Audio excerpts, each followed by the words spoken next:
And thank you for joining this very special John Smith Centre Power Hour event. I'm Kez Dugdale and I'm the director of the John Smith Centre, which exists to make the positive case for politics and public service. We try and do that in three key ways. First of all, through research, studying the relationship between the public and their politicians, through our various internships and development programmes designed to break down the barriers that people face accessing public life, and through advocacy at events like this.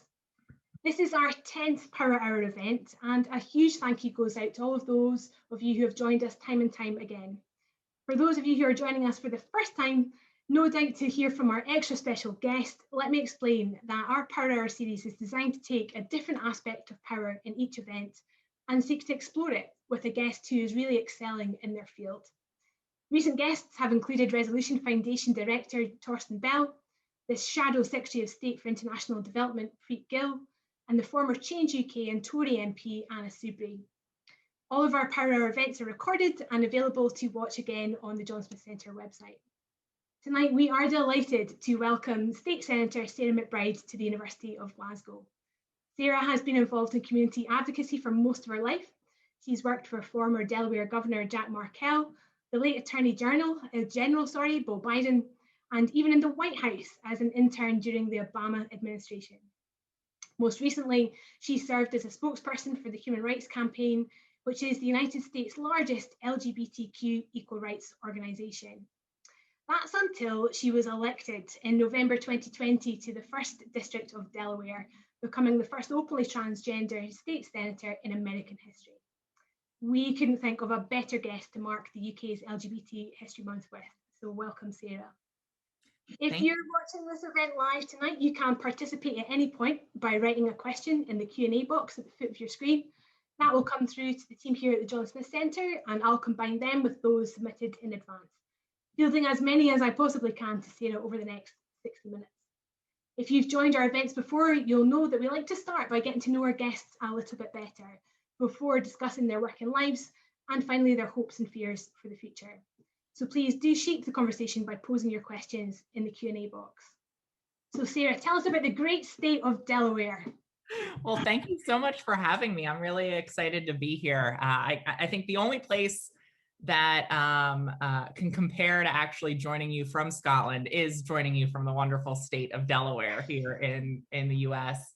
I think a lot of people now know Delaware when maybe just 3 years ago, 4 years ago, no one would have heard of Delaware. In fact, a lot of people in the United States, when I would say I'm from Delaware, would go, what state's that in? But we are, of course, the home state of our new president, Joe Biden. In fact, the district that I represent, the 1st Senate District, includes the parts of Delaware that Joe Biden grew up in.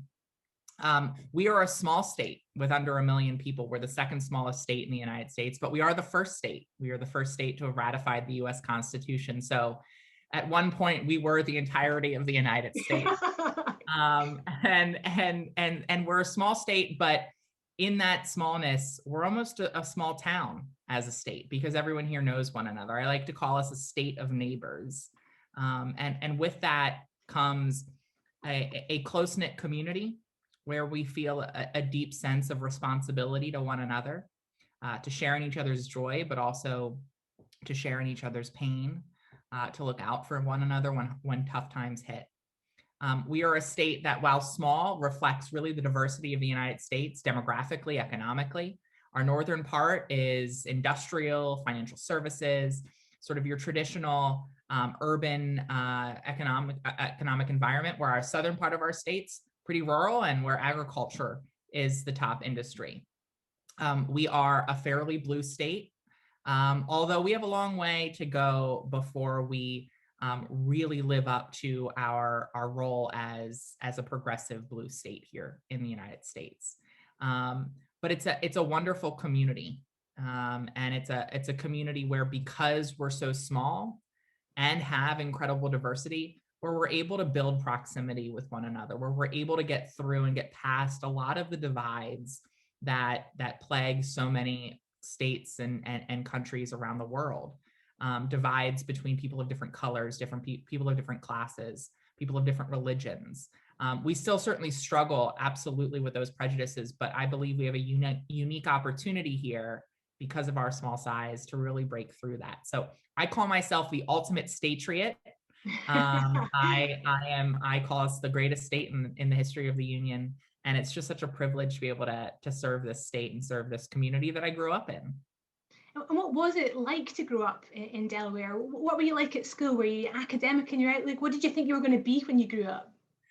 Well, I didn't know. When I was really young, I loved architecture. I thought I might want to be an architect. And to this day, I love to travel and I love to view different architecture around the world. I think it's one of the most beautiful forms of art that exists. But I wanted to be an architect when I was really young. And actually, at the same time, I was very much struggling with my gender identity.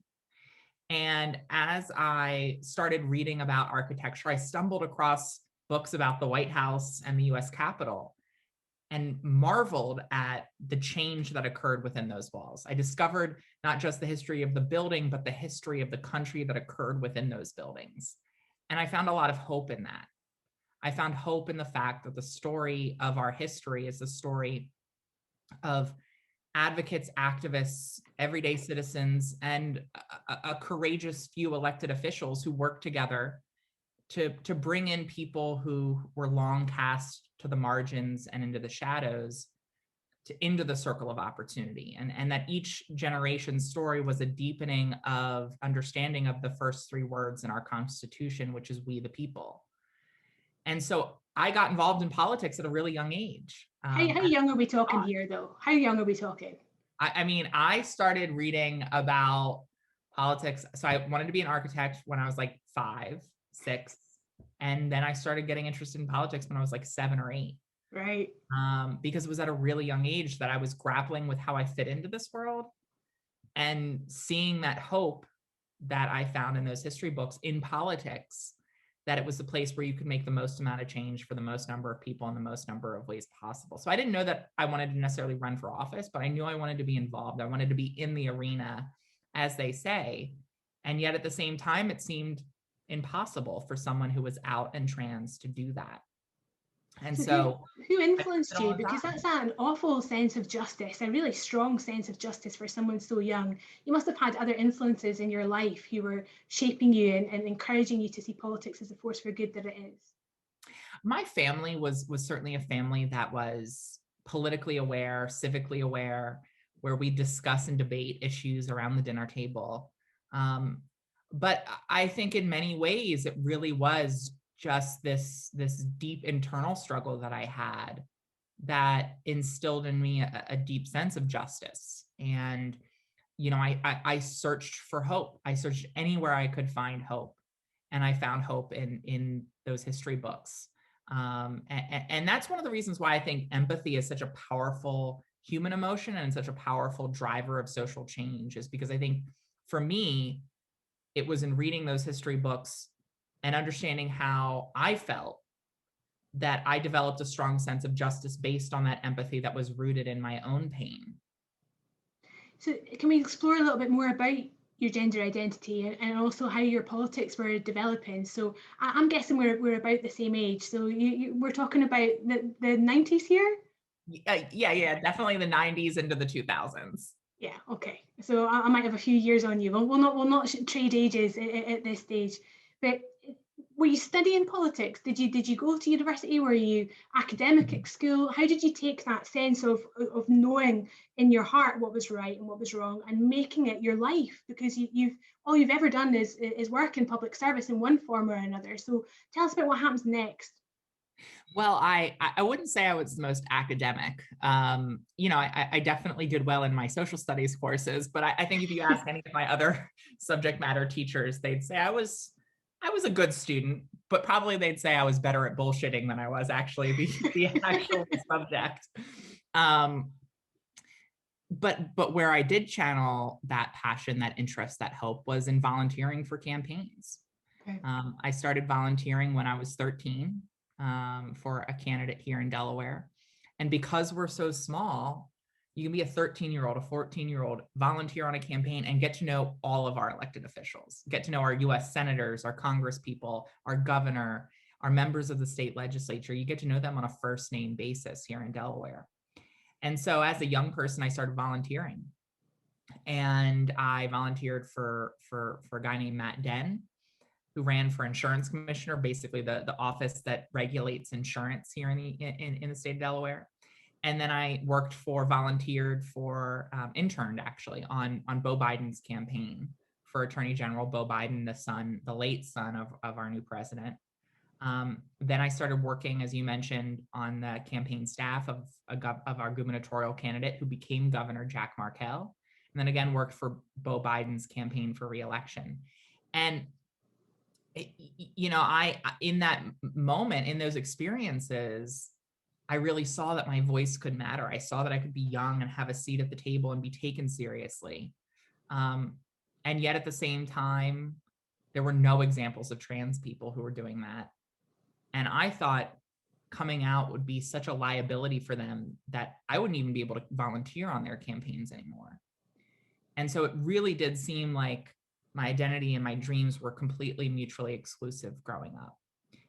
And I will say, stepping back, I think one of the things that's really challenging in conversations around trans rights that's different than conversations around gay rights is that, as inextricably linked as I believe they are, is that most people who are straight can understand what it feels like to love and to lust. And so they're able to enter into conversations around sexual orientation with an analogous experience.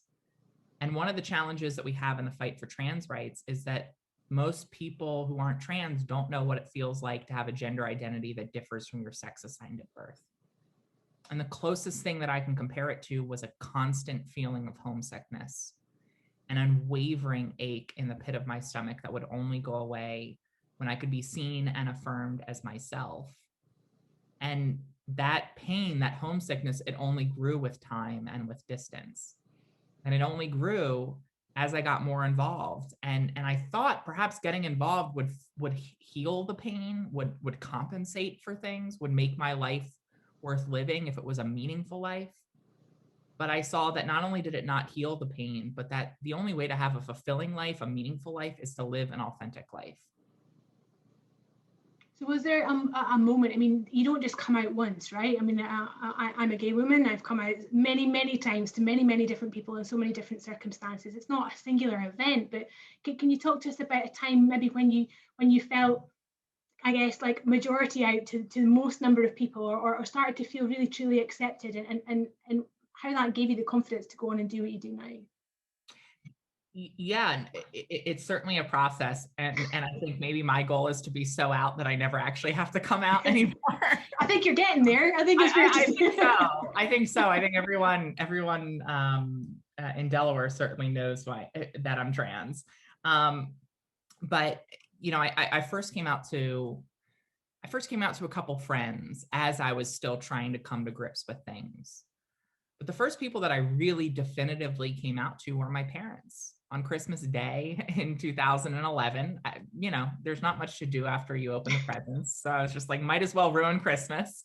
And I did. My parents, who are incredibly progressive, loving, inclusive people who embraced my brother, Sean, an openly gay man, when he came out, really without skipping a beat. As much as they made clear that they love me and support me, they really struggled with my news. They were the word they would use is they were devastated when I came out. And they were devastated because at the end of the day, they really feared that my future was gone, that I'd face discrimination, that I wouldn't find love, that I wouldn't be welcomed and embraced in this community that I grew up in and the community I now have the privilege of serving. And they mourned. They went through a process of mourning, much like I did, of mourning a future, of coming to terms, of going through those different stages of grief and having to basically say, okay, there may not be a future for me. And it's a tragedy that anyone, for whatever reason, has to go through that process to believe so firmly that who they are and what they want to do in their life is mutually exclusive, that they have to give up on really any hope. But at the same time, I was incredibly lucky. We as a family were incredibly lucky because I came out to a family that was supportive. I came out to friends that were supportive. And then eventually I was student body president at the time at my college, American University. I was not very academic, but I was always involved in all the extracurricular activities, particularly if it involved government.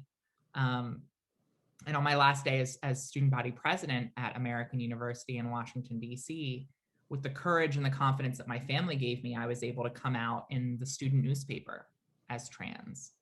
And the response from that, this was 2012 by that point, there weren't many examples of trans people coming out publicly. This was before, Caitlyn Jenner. This was before Time magazine here in the States called 2013 the trans tipping point.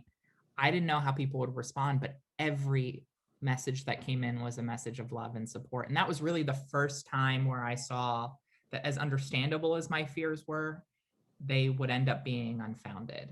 And I began to see that I could live authentically and still find a community that I love. When you talk about your parents' fear for you, a fear born of love in some ways about how the world might treat you after you came out, that has lots of parallels with how many gay people felt, or their parents felt, when they came out in the 70s, 80s and 90s. And it's one of many parallels between the fight for LGBT rights that we'll talk about today and the fight now for trans rights. And I know from a lot of the questions that we've received in advance of this event, a lot of people want to talk to you and hear you talk about the campaign for trans rights in the UK. So I just want to reassure those people who are tuning in that we will get to that in good time, and we'll do that probably in the latter section of this discussion.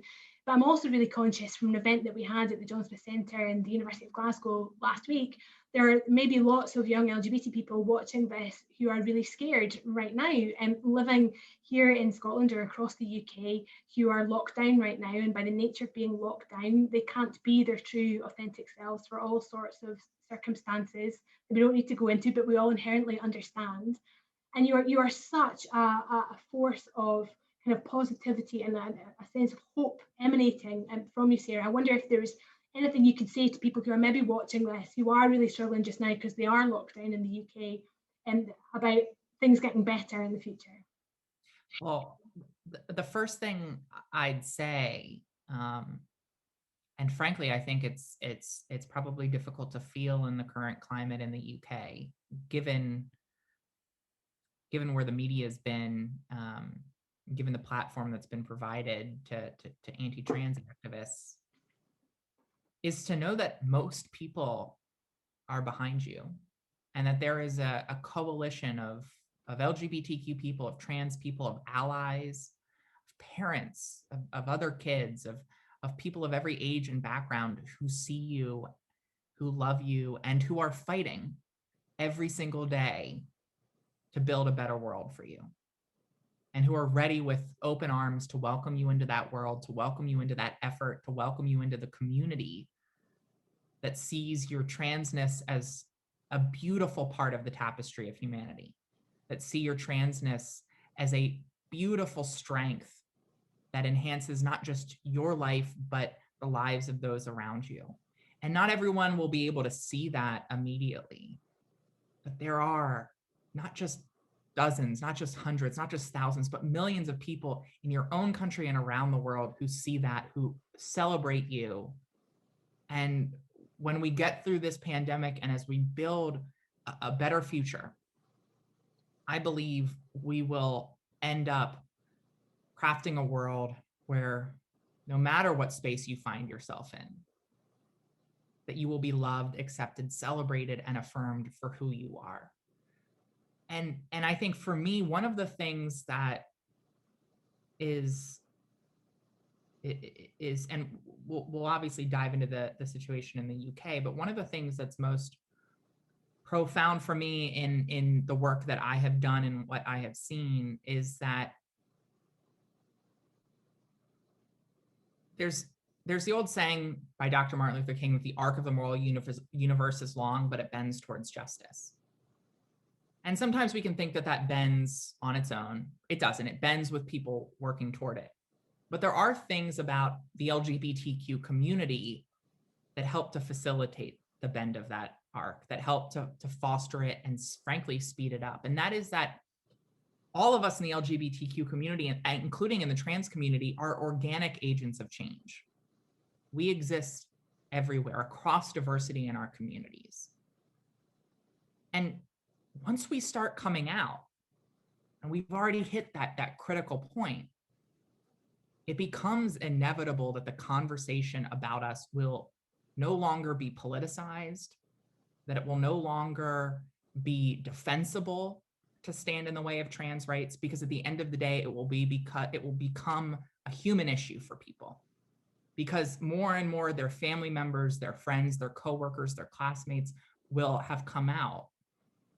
And so I remain hopeful, because I believe that in all of our countries, whether it's the United States or the UK, whether it's other nations in Europe or elsewhere, that we have hit a critical mass, and that the opposition we're seeing to us right now is frankly the last gasp of a movement that will no longer be able to compare to the organic, natural diversity of that we have in our community, that we have in our society, that the trans community is a part of.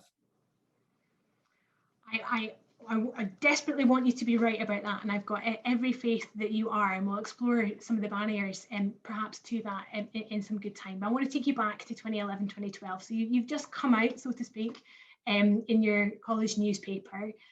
Well, what happens next? When do you start deciding, after many years at that point of volunteering for the Democrats, that you want to be a public servant, that you want to stand for elected office? When did that bug first hit you? What were you doing to pay the bills at the time?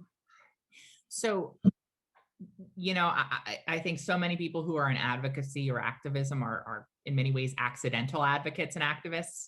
I came out, and by just the circumstances of coming out publicly, I started engaging in advocacy. I mean, in coming out publicly, that was a form of advocacy. And I did it because, one, I knew it was going to be something that people were going to talk about on my college campus. And the best way to get news out is in your own terms, in your own words. And I saw very clearly firsthand in that experience the truth that it's difficult to hate someone whose story you know. And I saw the power that our stories have in changing hearts and minds. And because it was public, I started getting, invited to speak at different places. I started getting involved in advocacy here in Delaware. And I was able to also, at that point, get an internship in the Obama White House. That just happens, right? You just stumble across that. Well, I applied, sort of a crapshoot. I applied. And I think in part because they were doing interviews around the same time that my coming out note posted, my resume sort of stuck out to them because they just read the story. And I was fortunate enough to have a letter of recommendation from our Delaware's governor at that point, who I had worked for. And for whatever reason, on top of that, they decided to hire me for an internship. So I worked in the Obama White House for about 7 months in the Office of Public Engagement, which was essentially created by President Obama as the front door of the White House to work with all the different communities around the country, women, people of color, LGBTQ folks, people with disabilities, and bring them into the White House to share what the administration was doing and to hear more about what could be done. And I saw in that experience the power of having diversity in government. I saw in that experience the importance of having a seat at the table, that if you're not at the table, then you're on the menu. And I saw how powerful it was that when you had even one person, and it should never just be one person, but even one person of a particular identity walking the halls, standing around the water cooler, sitting across the table from you, that it was no longer possible to deprioritize their rights and their cause and their lives. And that the policies for a diverse country could only be effectively crafted if you had the full diversity of that country represented in the halls of government. And so from there, I started working on passing legislation here in Delaware, which we were able to pass a trans rights bill here in Delaware, and then went on to work at the Human Rights Campaign. But ultimately, I decided to run for office because in those 10 years, I saw that change remains possible. And I saw the place that you can make the most amount of change for the most number of people in the most number of ways possible was in politics, was in government.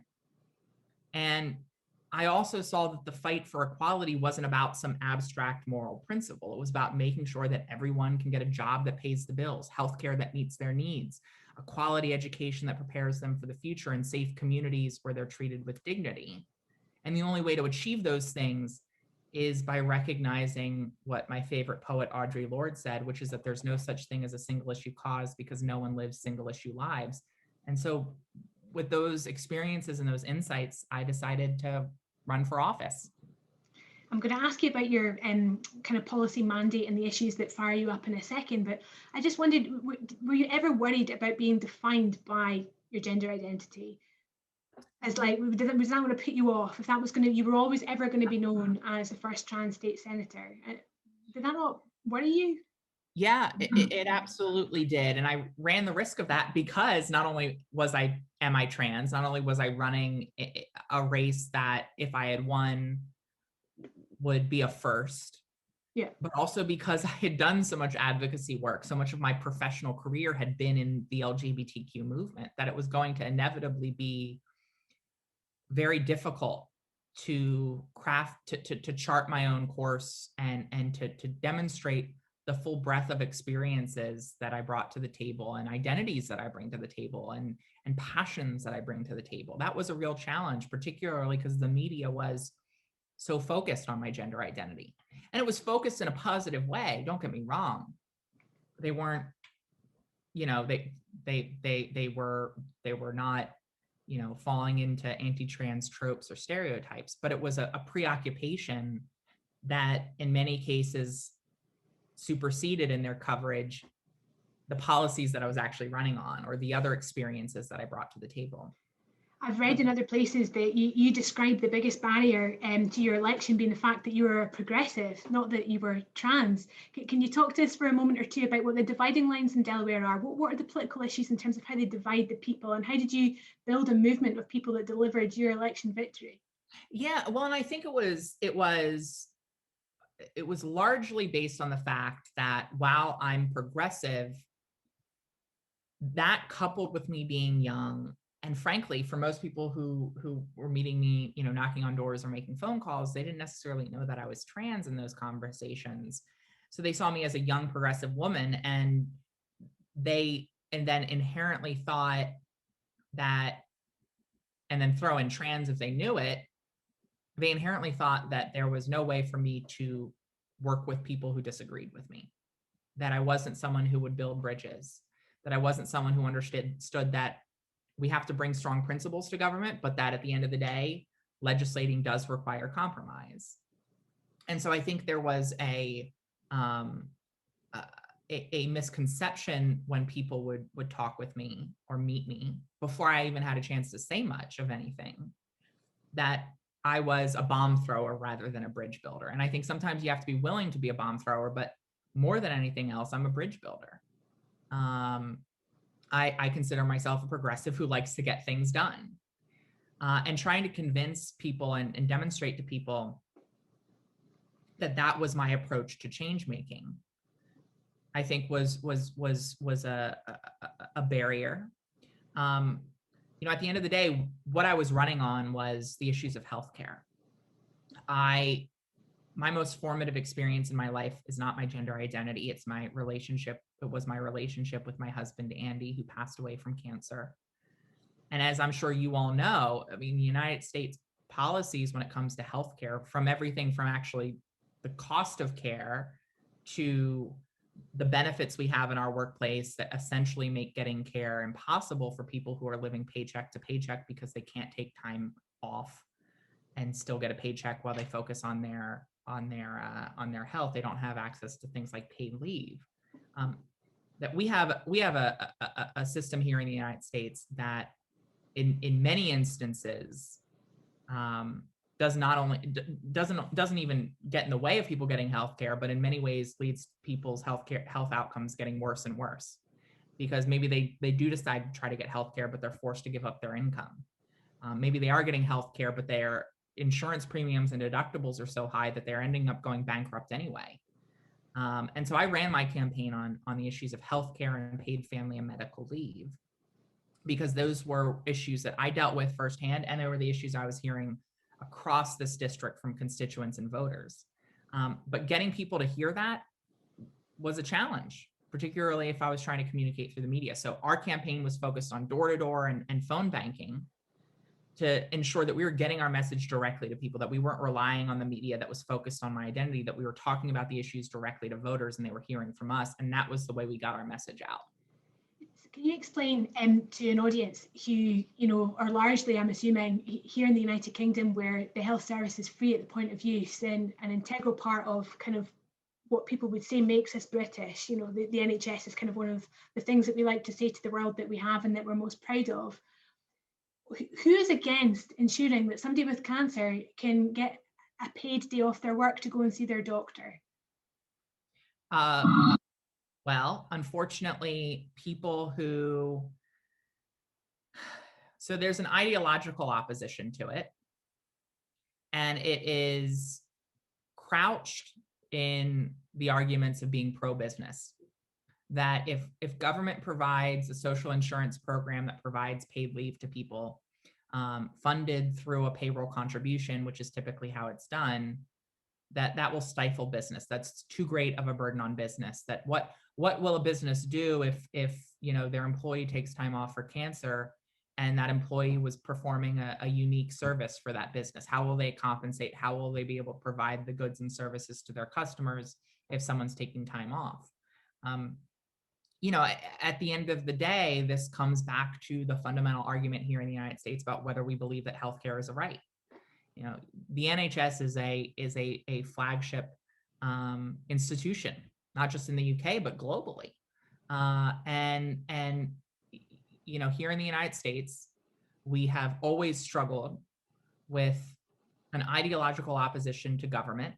We have always struggled with an ideological opposition to the notion that healthcare is a human right. And we have always essentially said that hypothetical concerns around business productivity and the bottom lines ultimately take precedent over the fact that employees are human beings who need certain benefits and certain support in order to not only live their lives, but to do their jobs. And that's just something we've struggled with here in the United States. And it's purely ideology. It's based in this sort of mantra of individual responsibility that we uphold here in the United States in a unique way for a whole host of reasons. And it's gotten in the way of us understanding and incorporating the best practices from around the world when it comes to the delivery of healthcare. There'd be lots of people watching who would also say to you, the NHS here isn't perfect, and we could do a whole other session on all the things that we'd like to learn from your experience. But I wonder if you could just talk to us briefly about the kind of state Senate structure. So if you're successful in your campaign to deliver these rights for people, and I'm sure it's not just cancer, but any sort of life-limiting condition like that, is that a singular piece of state legislation that you can deliver from where you're sat with? Will it be the first? Are there other states in the US that already have this? What's the model? So there are already 9 states in the United States that provide paid family and medical leave for pretty much all workers. And so Delaware would be the 10th state to do that. I am part of the state Senate here. We are a bicameral legislature. So we have a state house, which is 41 members, and a state Senate, which is 21 members, and then of course a governor. So we have to pass the legislation in both chambers, get the governor's signature. We have to get super majorities in both chambers because the legislation includes new revenue. And therefore we have to get 60% in both chambers in order to pass it in our state legislature. And it would apply to people here in Delaware. And what we have seen here in the States is that the most effective way, in the long term, this needs to be a national policy, a federal policy. And there is legislation that President Biden supports at the federal level called the Families Act that would achieve what we're working on here in Delaware nationally. But the only way to get national progress is for critical mass of states to pass these policies, to be those laboratories of democracy for big ideas that meet the scale of the challenges we face. And if enough states do that, demonstrate the efficacy of the policy, then eventually that creates momentum for national federal action. So that's really part of the strategy here, is pass this here in Delaware because it's the right thing to do for Delawareans. But in passing it here, joining 9 other states plus Washington, D.C. that have passed this, help build momentum for us to tackle this issue nationally. Are you going to do it? I'm confident we are. In fact, today, earlier, a new coalition formed of labor, healthcare organizations, faith leaders, progressive groups, racial justice groups, gender equity groups coming together to push Delaware to pass paid family and medical leave. And it's something that's incredibly timely with the pandemic.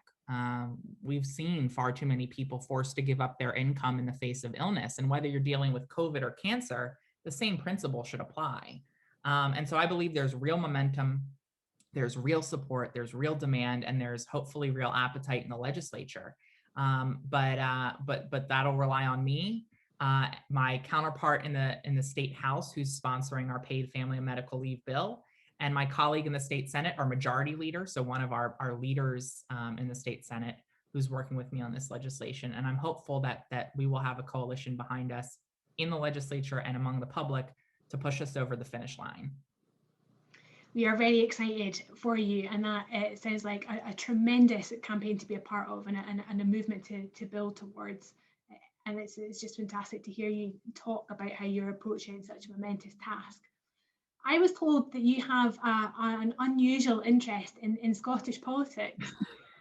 Can you explain why you have perhaps a higher understanding of Scottish politics than most kind of state senators in the US? Sure. Well, first off, my favorite course in college was comparative politics. And I really love following and understanding the politics of other countries. One, because I believe there are a lot of lessons that we can learn from one another. But two, it's also fascinating to me to see how different kinds of structures of government can lead to different kinds of policies, how different voting systems can lead to different policy outcomes, how different, legislative structures, how different separations of power can result in different kinds of policies. So I'm very interested in comparative politics overall. I was lucky enough back in 2018 to travel to London, Edinburgh, and Dublin for a book tour for a book called The Children of Harvey Milk, which is written by a professor at Princeton named Andrew Reynolds, and it's about out LGBTQ people in politics around the world.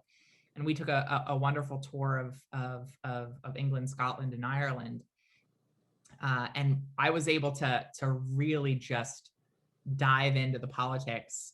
I caught the bug even more. I was always really fascinated by the history of the UK, of the British Isles, but I really caught the bug. I was there when Theresa May, I literally was in Parliament when Theresa May came back from Brussels to present her deal with her Brexit deal. So I was in the height of Brexit and just found it absolutely fascinating. And then when I went to Scotland, really fell in love with Scotland, and I've since just followed politics very closely there, from Brexit to Indy Ref 2 to obviously what's going on with COVID and how the different governments there are handling it. But I'm absolutely fascinated by it. It's a beautiful country as well. I can't wait to come back and visit. There's an open door for you to come and visit the University of Glasgow in person at the earliest possible opportunity. I think what's so good about you having more than a basic understanding of Scottish politics is to hear you talk about kind of how you perceive the debate here around gender recognition, because I know that a lot of people have tuned in to this event tonight to get some sage advice from you about how to handle a debate here, which has become for many people very toxic and unhealthy. How aware are you of the nature of the debate here in the UK at the moment, and specifically in Scotland around gender reform? Yeah, I think so many trans folks here in the United States are watching the debate and frankly, disturbed, bemused, befuddled by it. We see a coarseness and a cruelty and a nastiness that, frankly, we see relegated in the United States to the furthest extremes of the right. I think we see, one of the things I've noticed as I travel around is that countries that have strong religious conservative movements see a much more united front on the progressive end. They recognize, because of sort of the common enemies that they share, whether it's trans folks and gay folks, whether it's gender equity advocates and LGBTQ advocates, they share the same opposition, right?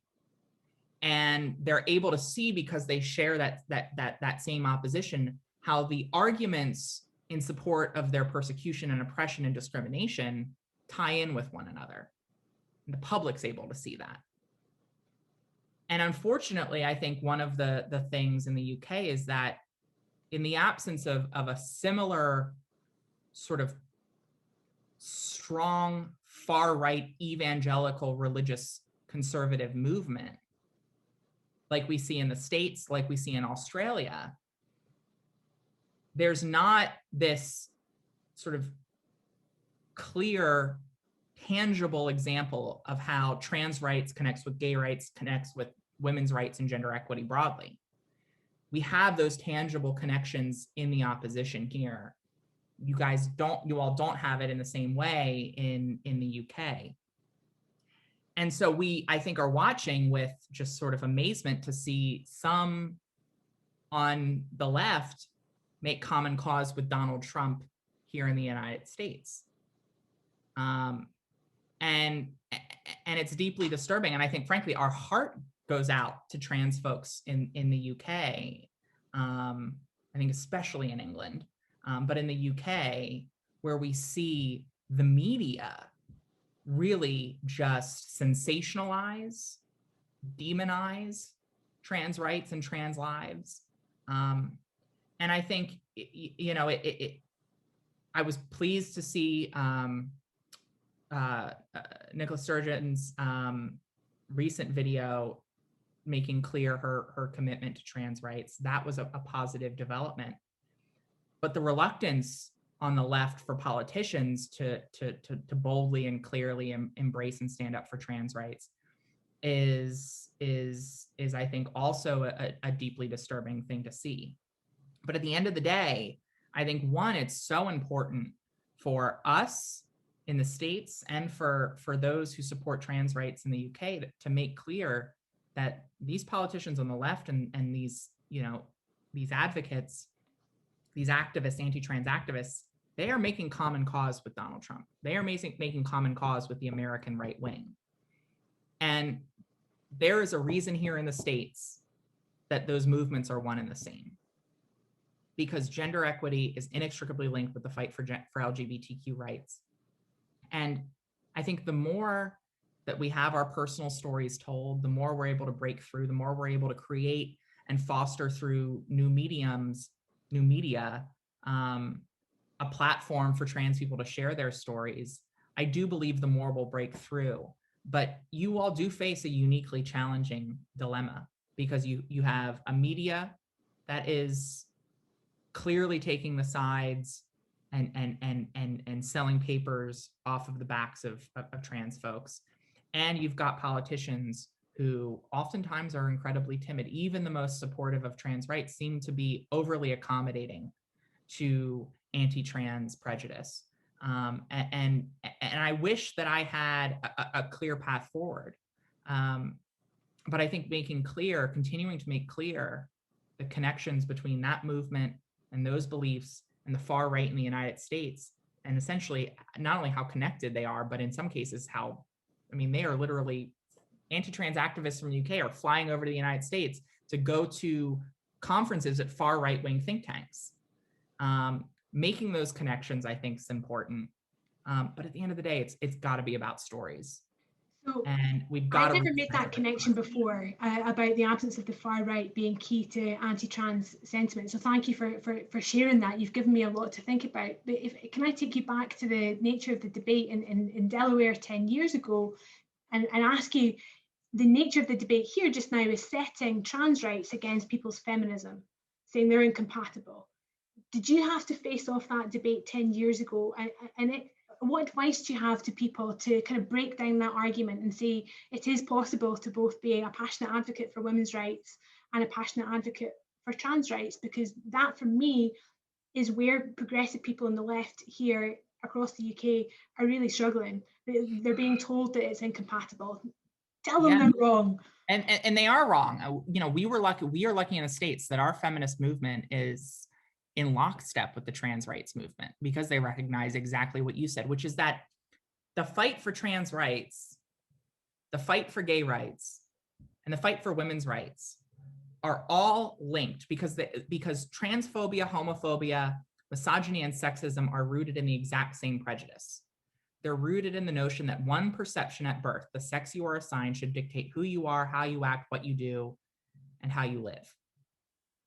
And the idea that pursuing trans rights in any way negates the womanhood or the safety of any woman, trans or not, is not borne out in facts. It's not borne out in data. And the idea that, you know, singular individuals who have committed harm, who have done bad things, are propped up as some sort of rationale to discriminate against an entire community is literally the definition of discrimination. To take one person and to then universalize their behavior and therefore say that our policies have to take that one person's action and treat an entire class of people who share no similarity with that person other than their identity, to then treat them differently because of that, is literally the definition of discrimination. And so, you know, I think we need to recognize that these fights are linked. We need to articulate that these fights are linked, and we need our allies to make that clear, because the coddling of transphobia in the UK by people who are pro-trans, I saw it when I was there. I remember sitting in a conversation between a politician, a pro-trans politician in the UK, and Louisa Wall, who's an MP in New Zealand, who was literally, while she was there, getting completely, you know, attacked, just viscerally attacked, viciously attacked by trans exclusionary activists in New Zealand. How she was speaking out in favor of trans rights, and she's like, I don't care what they have to say, they are wrong, this cisgender gay woman. And to have this UK pro-trans politician essentially just coddling that movement, I think it does a real disservice, because it validates and mainstreams that position. We need our allies to be more forceful. And the thing about allyship is that allies have the ability to say something, you know, clearer and in some cases more aggressive way than the community itself can say it. And so if our allies are coddling those who stand in the way of trans rights, they are not actually allies. They are ceding the very power they have in their allyship to be clear, to be bold, to be sometimes forceful in their words. And so, you know, the advice that I have is not for trans folks in the UK, it's for allies who need to be clearer about this. I think that's incredibly powerful and unbelievably profound a point to make. People are also looking to you for advice around what to do with the abuse that they're faced with, and particularly online, whenever they do stand up for the rights that you describe. Now, it sounds to me from the conversation we've had so much over the past kind of 50 minutes or so, that you've not really had to face a huge amount of discrimination in the past. Is that unfair? I know you're such a good person for being so positive about your politics, but there must have been times when you faced really hard commentary or discrimination or remarks. How did you cope with that? How can people cope with it? No, I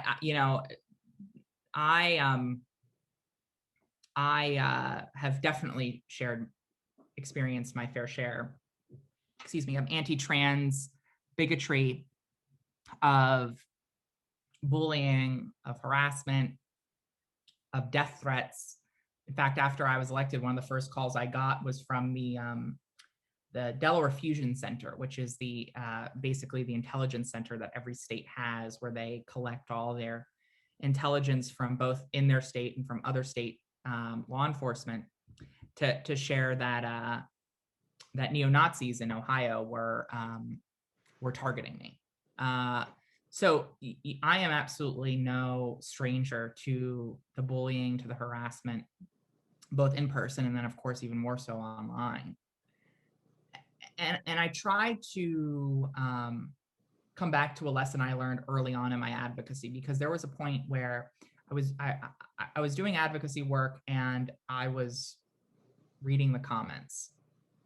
And everyone's always says, don't read the comments, don't read the comments. But, you know, I couldn't not read the comments.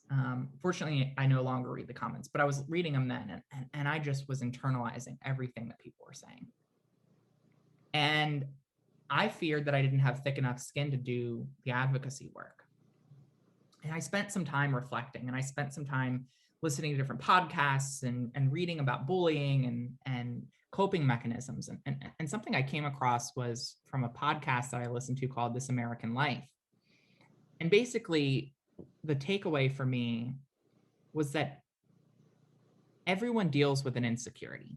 Everyone deals with something society has told them they should be ashamed of. And the thing about LGBTQ people is that we've not only taken that fact, we've not only oftentimes accepted that fact, but in many cases, we've taken that fact, accepted it, and we walk forward from a place of pride. And the bullies see that power. They see that individual agency in conquering our own fears and insecurities, and they're jealous of it. And I have to remember that I am powerful just by being. And when I realized that, when I recognized what was motivating those bullies was my own power, it helped to shield me from internalizing that bullying. And it actually gave me a deeper sense of compassion for those people, to really understand that the old saying that hurt people, and to recognize that so much of that hate and vitriol was coming from some kind of insecurity, some kind of anxiety, some kind of fear that that person is struggling with, and to hope that they get through that they deal with it, that they are able to process it in a way that allows them to overcome that fear, insecurity, and anxiety. But to have compassion for them, and have compassion for where that's coming from, not to validate it, but at least to have some understanding for what is motivating it. Because what's motivating that is not me, it's their own struggle, it's their own pain. Sarah, we are fast running out of time, if you can believe it or not. We have about 7 minutes left. So I want to bring in a question that we had submitted in advance from somebody called Heather Herbert, who I think, if it's the Heather Herbert I know from Twitter, is going to be a trans candidate in the forthcoming Scottish Parliament elections. And I hope I'm not wrong about that, but I've got a decent sense that that might be the case. And she's asking, which comes first, LGBT plus representation in government or LGBT plus acceptance in society? Well, I think it depends on what level of acceptance we're talking about. You know, we are certainly nowhere near the appropriate and necessary level of acceptance here in the state, and yet we're seeing trans candidates run. You know, I don't think you can have acceptance on a large scale. It's sort of a chicken and egg dynamic, right? What do we need first, laws or acceptance? Well, we need a little bit of acceptance to foster support for laws, which then foster support and change hearts and minds, give people a direction of where they're supposed to go, and validate the humanity of people, which then only further breeds more acceptance. And so I would say, you know, there's certainly a base level of acceptance that's necessary before we see trans people, LGBTQ people elected to public office. But we need LGBTQ people in public office to further that acceptance. It's only when we see LGBTQ people out and throughout society where society fully be able to understand the full humanity of LGBTQ people and begin to see us as part of the fabric of society, as part of the natural diversity of society, as part of their communities. And so, the district I represent, there are still folks here who struggle with their own prejudices toward trans people.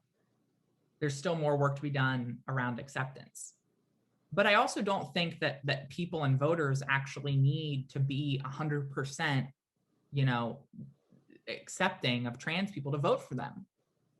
Because there are a lot of people when I was running who basically said to me in so many words, I don't understand your gender identity. I don't understand your experience.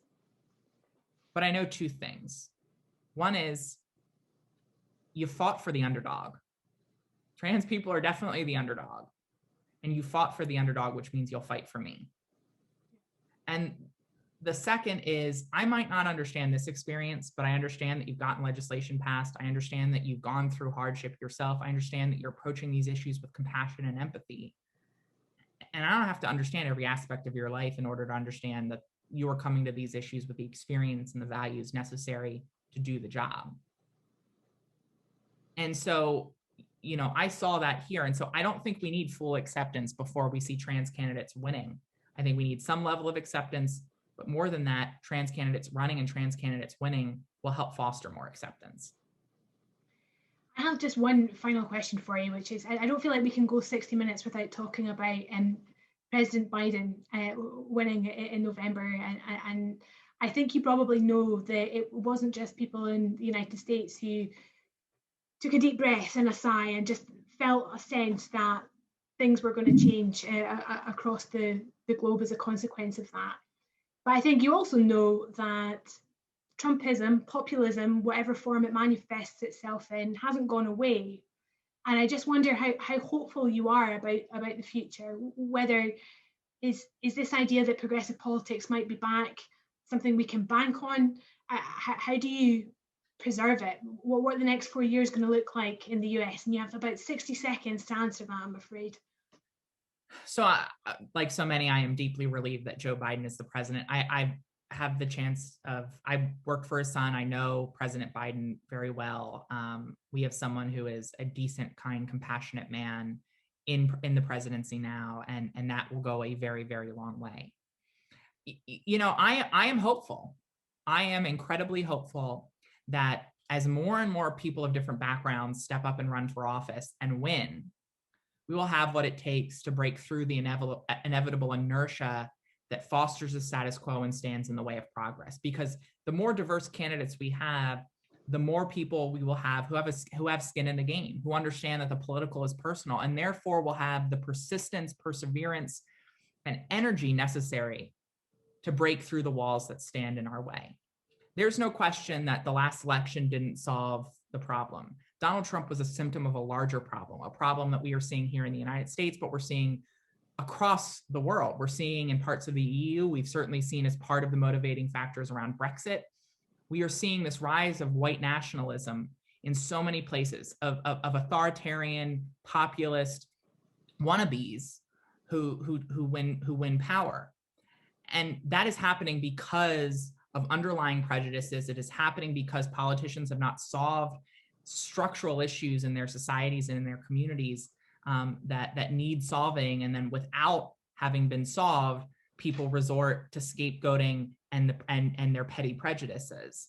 And so I remain hopeful for a couple reasons, because one, the diverse generations who are rising up, who are running for office at increasing rates, bring to the table what's necessary to break through the opposition, to push forward progressive policies. And my belief is that what we're seeing right now, as dangerous as it is, if it's met with the force of continued advocacy and activism, will not be the beginning of an end to liberal democracy, but rather will be the last gasp of a dying movement that at the end of the day will result in a new era of progressive, inclusive, multicultural policy in the United States and elsewhere. Sarah, I can't tell you how fantastic it's been to spend an hour in your time. I knew that you would inspire me and the audience watching, and I knew that you would bring a sense of hope that wasn't prepared for all the additional armory of arguments and facts and rational kind of reasons to be hopeful about the future. And I know that everybody watching will take so much away from tonight and feel kind of renewed in their vigor to fight for their rights after today. So thank you so much for your time.